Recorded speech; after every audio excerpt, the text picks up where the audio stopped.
and I just want to watch it again. Please give a huge round of applause for the director, Rob Marshall, and James Corden. Welcome, gents. How are you? You too. Hey, I got to say, congratulations. It's been out in the States, biggest opening for a musical in history. You got to be happy with that. That's crazy. We didn't expect that. I don't know why.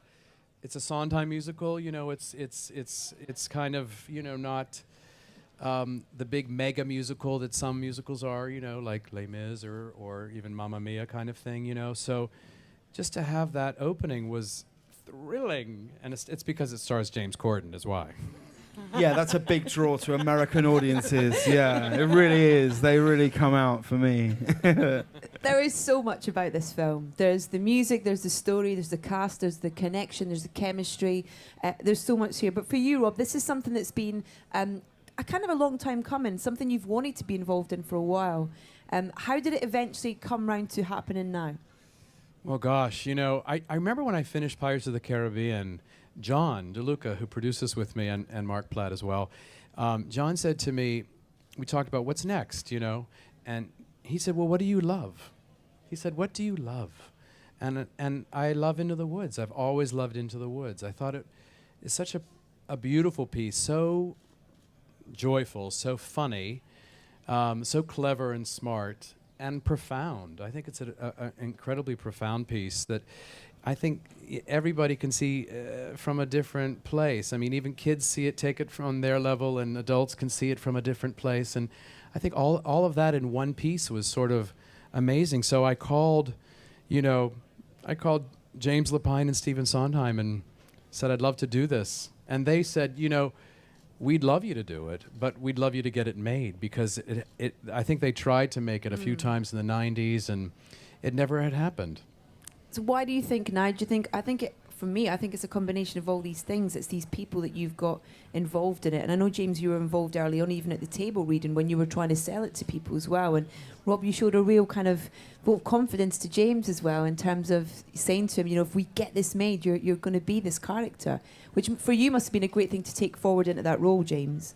Oh, it's amazing. I mean, just on your first point about why did it not get made earlier and has been made now, is honestly, and I would say it would be easier to say it if he wasn't here, but the truth is, the only difference between then and now is this man here. There is, I honestly don't know, I genuinely don't, and and we're talking about a world full of the most gifted directors ever. I don't know if anyone else could have made this film. I don't know if there is a more skilled, not just filmmaker, but storyteller to understand the nuances of it as a musical. Because when the show is on and was on in Broadway and plays all over the world, it's about 3 hours and 5 minutes, I think. And Rob was painfully aware that was too long for a film to be. But to cut it to 2 hours and not lose a beat of story or a moment of heart or a moment of emotion in it, to the point where even, you've got people from like the Stephen Sondheim Society going, I don't really remember what you've cut, is so deft to be able to do it that is genuinely the thing. It would not exist, and it could not exist without him. It's as simple as that. The cast, there are other actors could do it, just as well. There are other DOPs, there are all of those things, but without the vision of a filmmaker who understands musicals and understands audiences and understands that 3 hours is too long and that these are the cuts that are needed, it just wouldn't exist. And understanding as well of taking something from the theatre onto the big screen. That's a technique that not a lot of people can do and do well, and something you've managed to achieve so brilliantly. Well, James, that's so unbelievably generous and kind. And let me just say, not to completely trade compliments, but let me just say one thing. I don't think this could have been made with anyone else playing the baker, because the range of what James shows in this film is extraordinary, and I don't know anyone else who can do that, and that's why I knew that James was going to play this role. Justin Bieber. If he gained a little weight, Not in a he'd be waistcoat. perfect. He'd Justin be Bieber perfect. doesn't do waistcoats. He'd be That would perfect. never He'd be happen. Let me just perfect. say the truth. The truth. See, I loved having him with me every day. Can you imagine what a joy that was for me? But I mean, if just look at the performance and see the range and the skill. I mean, of course, the humor and of course the physical humor, which we know, but to see the depth of emotion and the vulnerability and the strength that he gains in this piece and the arc of his character and the magnificent singing voice, to see him play that and play the everyman and let us take the journey with him is really hard. And James does it brilliantly, and I am so lucky to have him in as the center of this film. Shall we see a couple of clips then to prove that? Yeah. Yes, let's do it. The first clip we're going to see is, well, it's a really nice little insight into the brilliant chemistry between you and Emily Blunt on screen as well. And then we have someone else who arrives mid-scene as well. Have a look at this.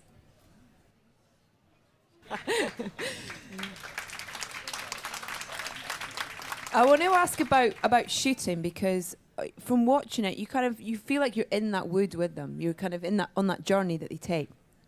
What was the reality of that in terms of where you shot? Did you shoot on location? Did you shoot in studio? Was it a combination? How did it work? Well, that's actually the best example. We were just talking about this in the room back there. That's the best example of the two worlds that we shot in, actually, because you wouldn't even see it. I can't even really see which bits were which, but we shot some of it out in real woods in like Great Windsor Park and Richmond and things, and then parts of it were on this huge soundstage that Rob got built, which genuinely is probably 4 times the size of this store, I would imagine. You couldn't see the back wall. It was just like 2 football pitches of just woods. But what was amazing was you would go up things and down bits and round corners and with real trees in there. And so we would shoot on both. But parts of that scene are shot on the stage and parts of that scene are shot in the woods. And it's a credit to the design team, really, that you can't... I mean, I don't remember which bits are which, but I know that there are bits in there. And we got another clip as well, which is another a great little scene with you and Emily. We're going to watch right now. I want to ask Just about lying to a child. rehearsal for this, because the vocals, seamless, seem like they're done live, it's all sung live as you're doing it. Was that, again, the reality, or did you go into, were the vocals all done beforehand in a recording studio and things? And A combination. I mean, we did record everything up front, but then when we got to the stage to shoot or outside, we made the decision what to shoot live, what not to. I mean, the key is, it's what James was just saying about the set. You should never know. It should all feel live. I mean, for sure, when they sang with themselves. Even if, you always sing. So you're singing, whether we choose to use that recorded sound or not is up to us. And it all had to do with what felt, you can do that in a scene where you're protected in a soundstage kind of thing. It's harder to do that on a waterfall, for instance, when you have water go, but the key is it should all feel live, and they're singing. I mean, the great thing about the rehearsal period that you mentioned was it's during that time that you actually create the piece. And we had no other choice because we had a very tight schedule and a tight budget, as you know. And so the only way to do it was to really be prepared. And when we would show up on the day, we knew what we were doing. It wasn't like, well, what are we going to do today? And let's start thinking about staging it. And everybody was so there, so you're already at that level. So then there was a freedom to the work, to watch James and Meryl, for instance, and Emily in that scene. There was a freedom to that work because we'd already explored it, so that it could go to the next level on film. we don't have a clip of it, but there's a great scene that involves you and Emily as well, where you roll down a little hill. Yeah. And I was lucky enough to speak to these two about the film prior to this. And one of the things that I loved about the film was, I guess people would see them as imperfections, but for me it's just, it's reactions and it's honesty and it's things, whether it be Emily laughing in the middle of a song, in between, her singing a line, or the two of you laughing as you tumble down this hill and stuff. And that just makes the journey more real as you're in it with the people watching, sort of thing.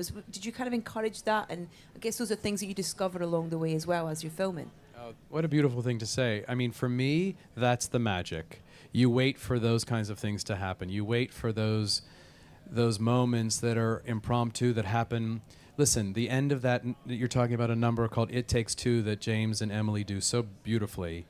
And at the end of it, they slide down a hill together and kiss. And that's the choreography, and that's what we rehearsed, and that's what we shot. But on this particular take that you see in the film, they fall and kind of slide and fall on top of each other and are laughing and use that and then go into the kiss. And it's so in the moment. And that's what you're looking for. I mean, I don't like perfect films.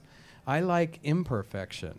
I like that, you know, that you hear laughing when you're singing, you feel character.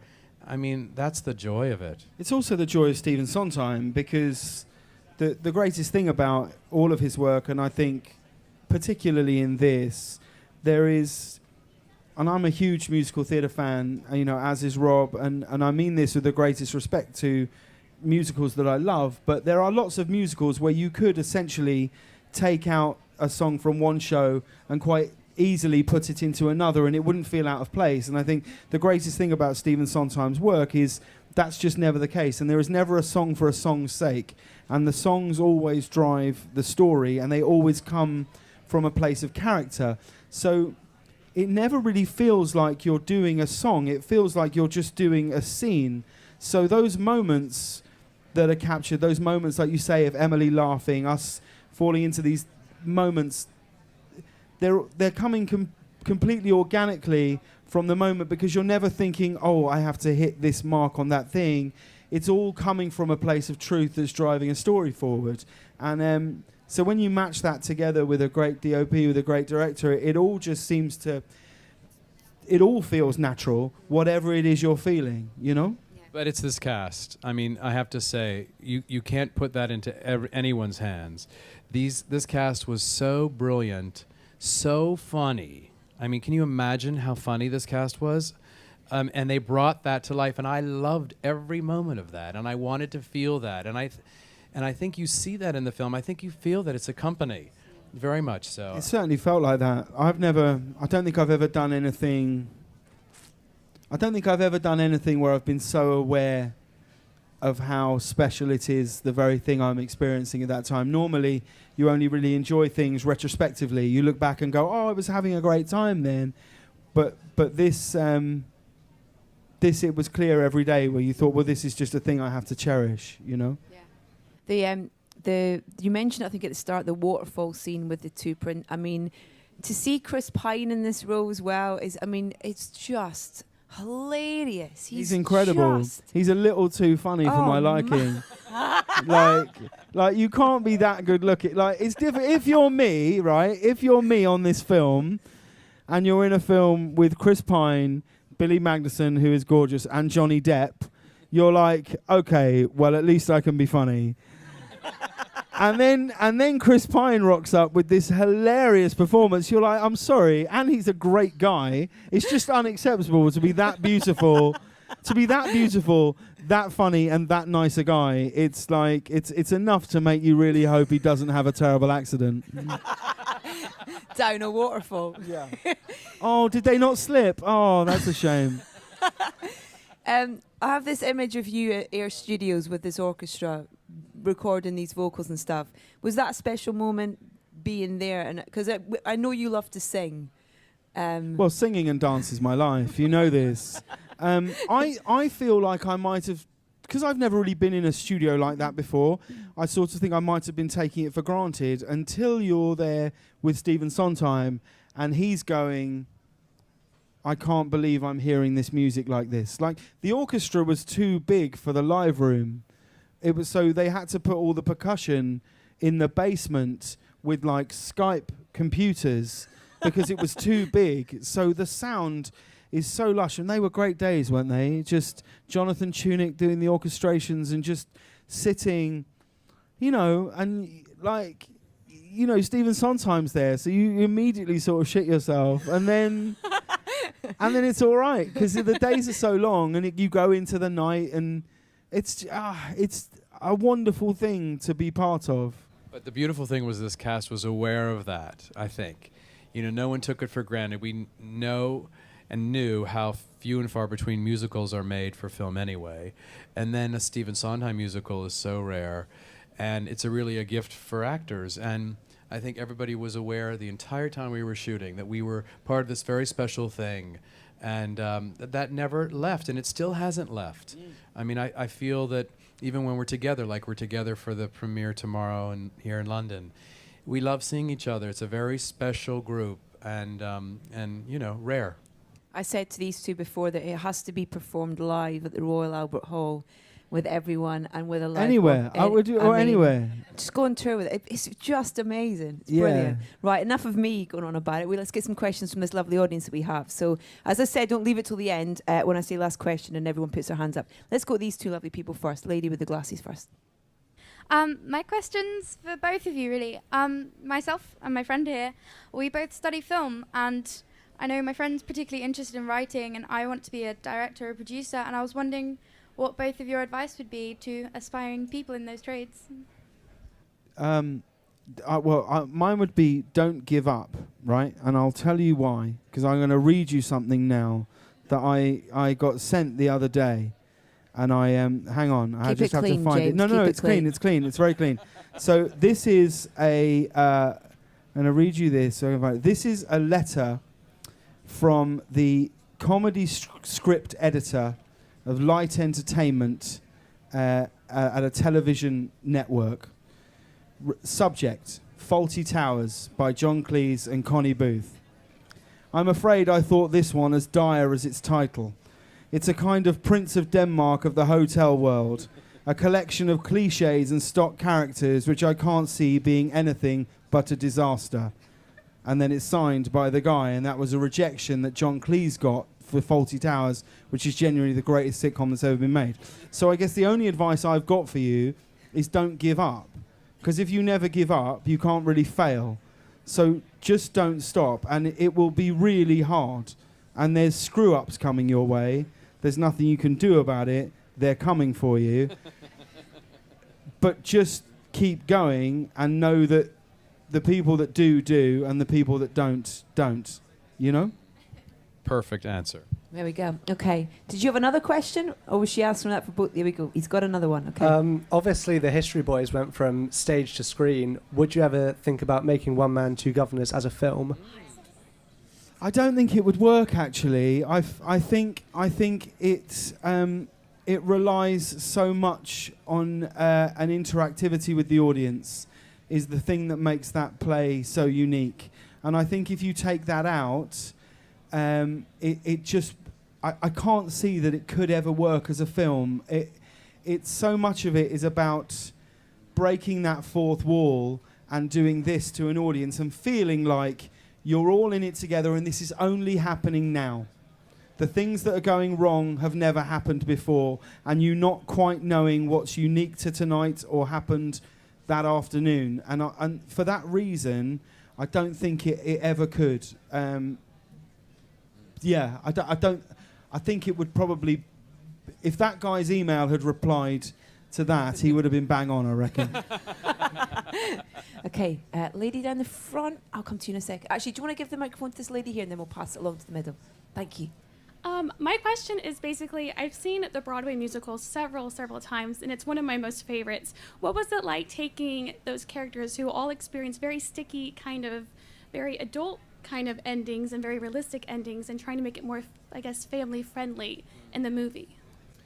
Well, it's interesting. We didn't really do that. I mean, you know, that's a temptation to do that, but we didn't. We were very aware of the fact that we needed to do Into the Woods as a film that would work for us, and that's what we focused on. That's why I brought James Lapine, who wrote the original, to write the screenplay, and Stephen Sondheim worked with us the entire time, because we wanted to make sure we reimagined it as a film, but of course kept the central core of what the piece is. And very important. I mean, I think the biggest change, I would say, a few of the biggest changes were casting real children as Little Red and Jack, and I think that was important. I think it's important because I believe the piece is about parents and children, and so to have a 35-year-old Little Red Riding Hood would not have really worked. And then, you know, of course, the two-act structure on stage, which is up to Happily Ever After and then later, Happily Ever After later. Does it work on film? So you have to figure out a way to collapse that and condense that and make that work as a piece. But it felt incredibly comforting and reassuring to have James Lapine and Stephen Sondheim creating it with me, and that was really the goal.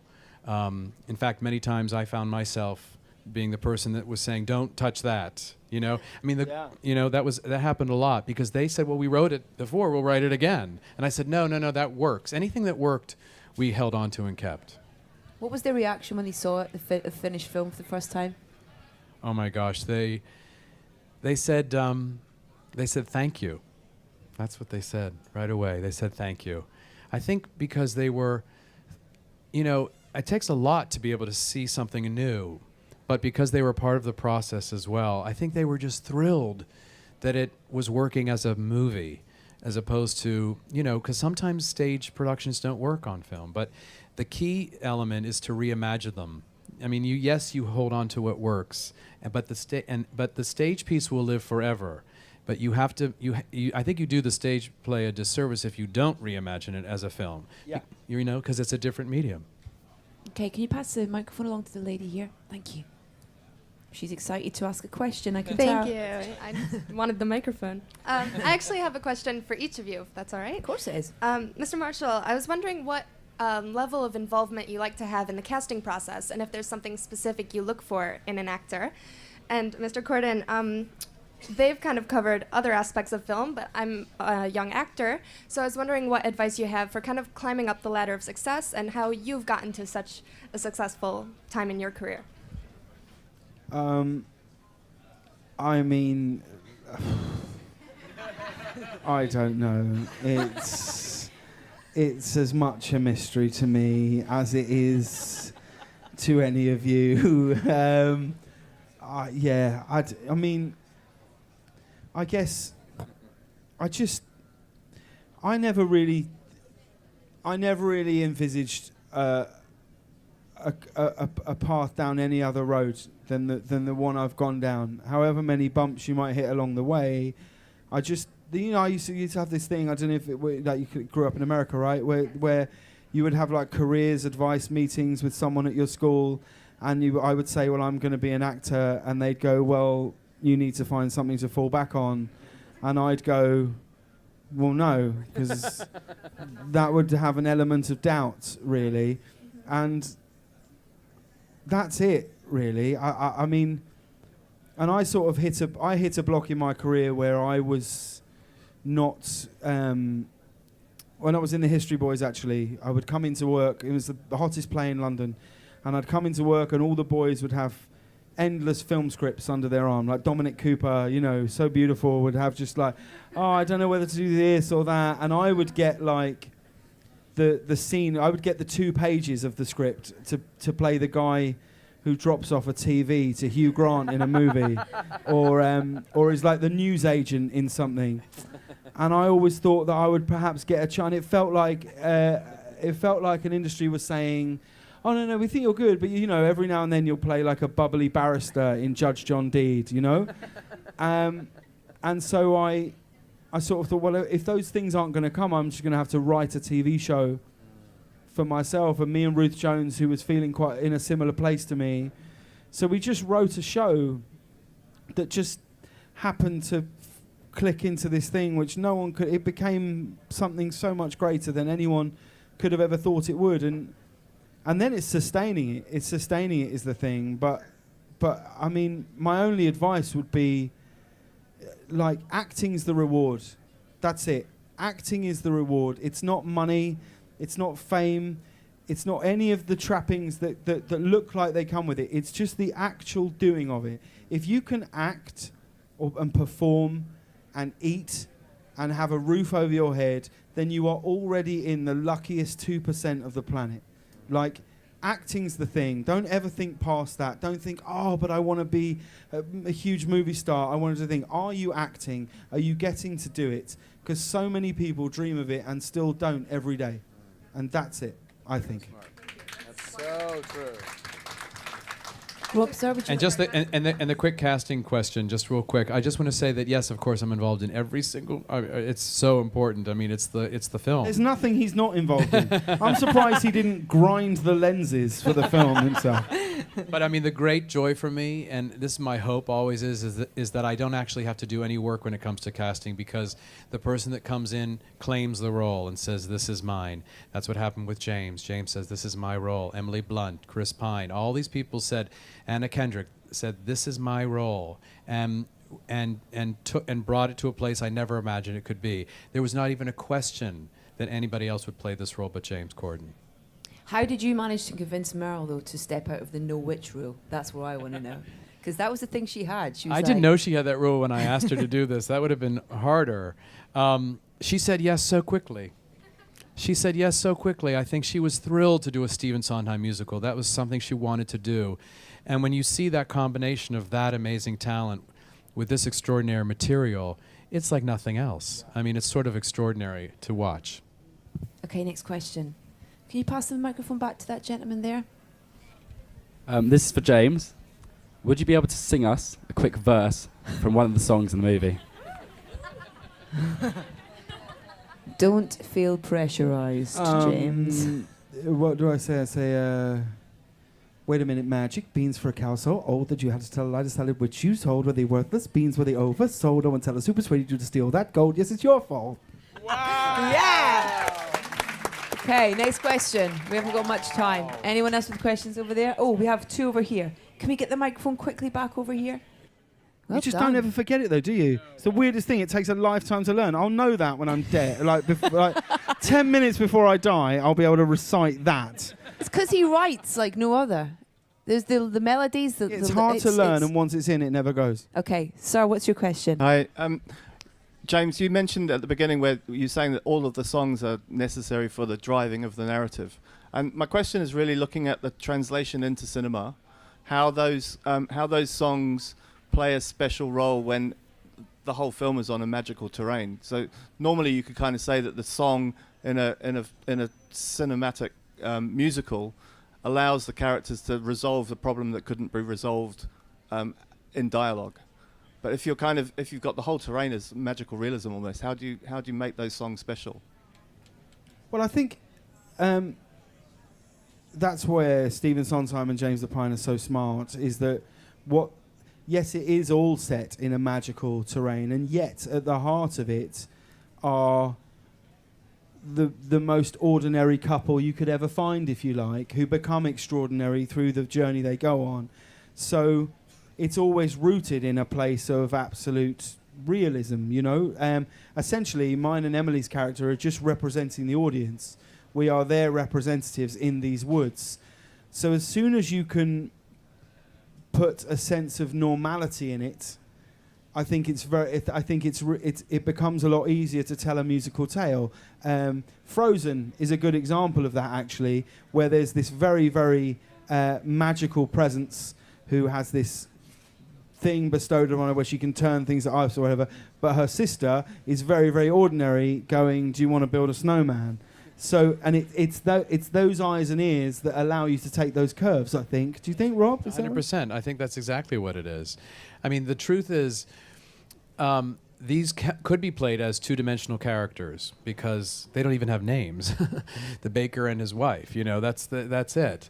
And the prince and blah, blah, blah. But the truth is, the only way to play this, I felt, and it's something that we worked very hard on, was to make sure that they were played like real people, because you're asked to follow their stories and care about them, especially as it gets darker and it goes towards the end of the piece. You're asked to really root for them and feel for them and care for them.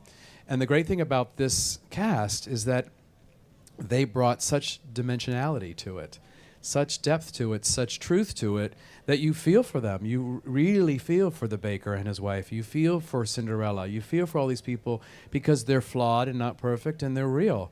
And I think the material is exactly what James said. It's inherent in the material, but it's also this cast who brings such truth to it. Thank you. And lady there, the question? Hi, James. I just wondered, is it true that you're going to be moving to America, and are you going to try and fit in any Broadway shows while you're there? what fit in to be in them. As in, are you going to be doing any or?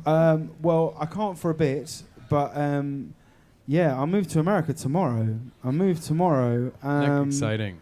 And then I'll be back to do stuff here. I have to do a show called A League of Their Own, which I'll shoot here, and I have to do this TV show for a little bit, and then really my dream after that is I've sort of set a time limit in my head of how long I'll do that show for, and then, I mean, it'll be cancelled before then.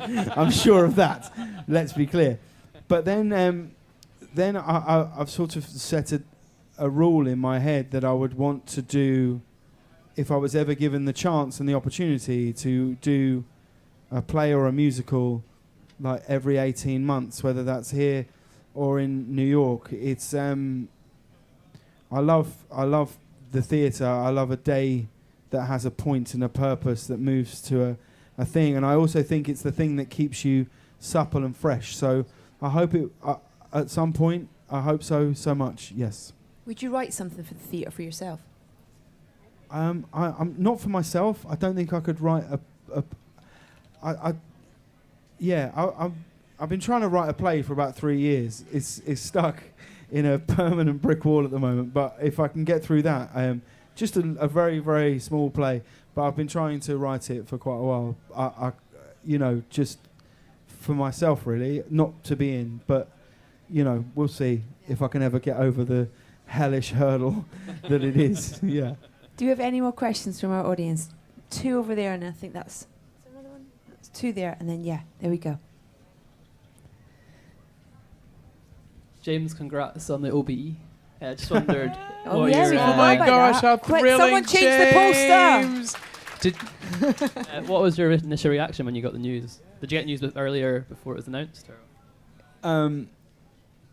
Yeah, you get a letter about, I don't know, like a month ago. You get a letter saying, you've been put forward for this. If you were to be given it, would you accept it? And your first thought is that there are so many people who are far more deserving of this than I. That's just a fact. But, and then I it says you shouldn't tell anyone, but I opened it with my wife, so I couldn't, I think that's all right, isn't it? And I talked about it with her, and I sort of thought, well, I'm from Holmer Green Upper School in High Wycombe, and I have 2 GCSEs above C, and I have 1 U, so European Studies. So pointless.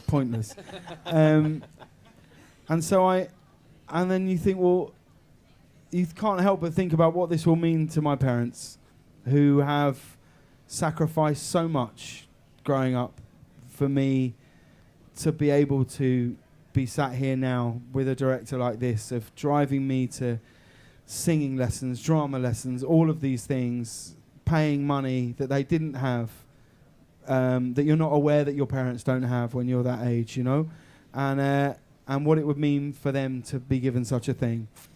And then I thought, yes, I should accept this. Exciting. Yeah. But when I told my dad, he said, "You know what it stands for, right? It stands for Other Blokes' Efforts." So, and he said an MBE stands for Many Blokes' Efforts. So yeah. Amazing. And I think we got the last question from this lady here. So apart from the Broadway musical, where did you get your inspiration to play the baker? And also, likewise, with the directing, where did you get your inspiration from to make the film? James, do you want to go first? I mean, it's all there on the page, is the truth. It's there on the page who he is. I think I was very pleased. A lot of his sense of the core in the film is about fatherhood. His lack of a father in his life and his impending fatherhood in the film, and whether he is capable of this task ahead. And I very much related to that, and I was pleased that I was a father at the moment that we shot the film, because you can't really explain the indifference you have towards children until you've sort of had one, or your friend's indifference. It's like, oh, well done, you've had a baby, and you don't like. and like it's you know there is a change that happens. So I was very relieved to have had that, and you know, I hate to keep coming back to it, but you're just steered by your director. Like that's it. You're steered by to have a director who knows it so intrinsically, who says to you, I feel like it should be more here, perhaps, and you find it together, really. He's in a team with every single member of the cast individually. He has a relationship with every single person, and that's all you're listening to, really, is that. I mean, I was, I guess, inspired mostly by the filmmakers that have inspired me over the years. And in terms of musicals, it's Vincent Minnelli and Stanley Donen and George Cukor and Bob Fosse and Robert Wise. And those are the directors that I studied, learned from, loved watching. And you know, I believe in the musical as a film musical as a genre. You know, I know when I did the film Chicago years ago, I was told many times this genre is dead and no one wants to come see it and no one cares about it anymore and all they really want to see is animated musicals. And I never believed it because I grew up with those great musicals and I love them and felt that it's not about the genre itself, it's about the execution and the care and you know, and how you do it, and I hope that was the case, and so I was lucky enough with Chicago to sort of open the door a little for musicals, and I think it's helped over the years, and certainly helped us make this film. Have you got a favourite musical apart from Into the Woods? Stage or film? No, favourite film musical. Well, my favourite film musical is Chicago. Genuinely, I remember watching it. I don't think there's a film musical I've seen more, and I remember how I felt when I watched it because it had been so long since I'd seen. In fact, I'd never seen a musical in the cinema. I'd only ever seen like Grease, you know, and stuff. And I remember watching it and just being like, "Oh my God!" Like that.